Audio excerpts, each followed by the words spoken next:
10 રાજ્યની 24 રાજ્યસભા બેઠકો માટે 18 જૂને ચૂંટણી. ગુજરાતમાં કોંગ્રેસ માટે પડકાર. ખડગે દિગ્વિજય સહિત અનેક દિગ્ગજો નિવૃત્ત થશે. દેશમાં રાજ્યસભાની આવનારી ચૂંટણીને લઈને રાજકીય ગરમાવો હવે તેજ બની ગયો છે. ચૂંટણી પંચે શુક્રવારે જાહેરાત કરી છે કે 10 રાજ્યોની કુલ 24 રાજ્યસભા બેઠકો માટે 18 જૂનના રોજ મતદાન યોજાશે. ઉમેદવારી નોંધાવવાની છેલ્લી તારીખ 8 જૂન રાખવામાં આવી છે, જ્યારે ઉમેદવારી ફોર્મની ચકાસણી 9 જૂને અને ઉમેદવારી પાછી ખેંચવાની છેલ્લી તારીખ 11 જૂન રહેશે.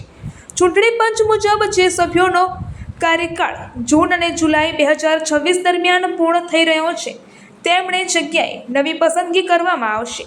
આ ચૂંટણીને લઈને ગુજરાત, મધ્યપ્રદેશ, કર્ણાટક અને રાજસ્થાન સહિતના રાજ્યોમાં રાજકીય હલચલ હવે તેજ બની છે. આ ચૂંટણીમાં નિવૃત્ત થનાર દિગ્ગજ નેતાઓના નામ: કોંગ્રેસના રાષ્ટ્રીય અધ્યક્ષ મલ્લિકાર્જુન ખડગે, કોંગ્રેસના વરિષ્ઠ નેતા દિગ્વિજયસિંહ તેમજ ભૂતપૂર્વ વડાપ્રધાન HD દેવગૌડા સહિત કુલ 24 સાંસદોનો સમાવેશ થાય છે. ચૂંટણી પંચની જાહેરાત મુજબ ગુજરાત, આંધ્રપ્રદેશ અને કર્ણાટકમાં 4 બેઠકો માટે ચૂંટણી યોજાશે, જ્યારે મધ્યપ્રદેશ અને રાજસ્થાનમાં 3 બેઠકો માટે મતદાન થશે. આ ઉપરાંત ઝારખંડમાં પણ 3 બેઠકો માટે ચૂંટણી યોજાશે, જ્યારે મણિપુર, મેઘાલય, અરુણાચલ પ્રદેશ અને મિઝોરમમાં 1 બેઠક માટે મતદાન થશે. ગુજરાતની રાજકીય સ્થિતિ આ વખતે વિશેષ ચર્ચામાં છે. ઇતિહાસમાં પહેલીવાર એવું બનવા જઈ રહ્યું છે કે ગુજરાતમાંથી રાજ્યસભામાં કોંગ્રેસનો કોઈ પણ સભ્ય નહીં રહે.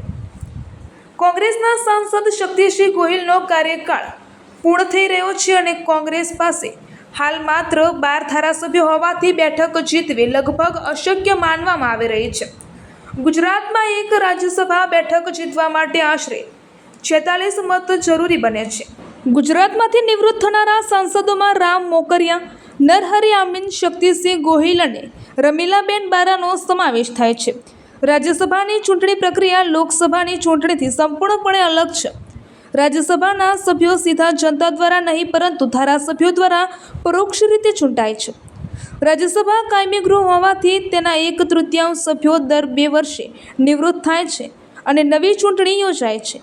ઉલ્લેખનીય છે કે રાજ્યસભાની કુલ 245 બેઠકોમાંથી 233 સભ્યો ચૂંટાયેલા હોય છે, જ્યારે 12 સભ્યોને રાષ્ટ્રપતિ દ્વારા નામાંકિત કરવામાં આવે છે. રાજ્યસભાની ચૂંટણીમાં જીત માટે જરૂરી મતોની સંખ્યા રાજ્યની કુલ ધારાસભ્યોની સંખ્યા અને ખાલી બેઠકોના આધારે નક્કી કરવામાં આવે છે.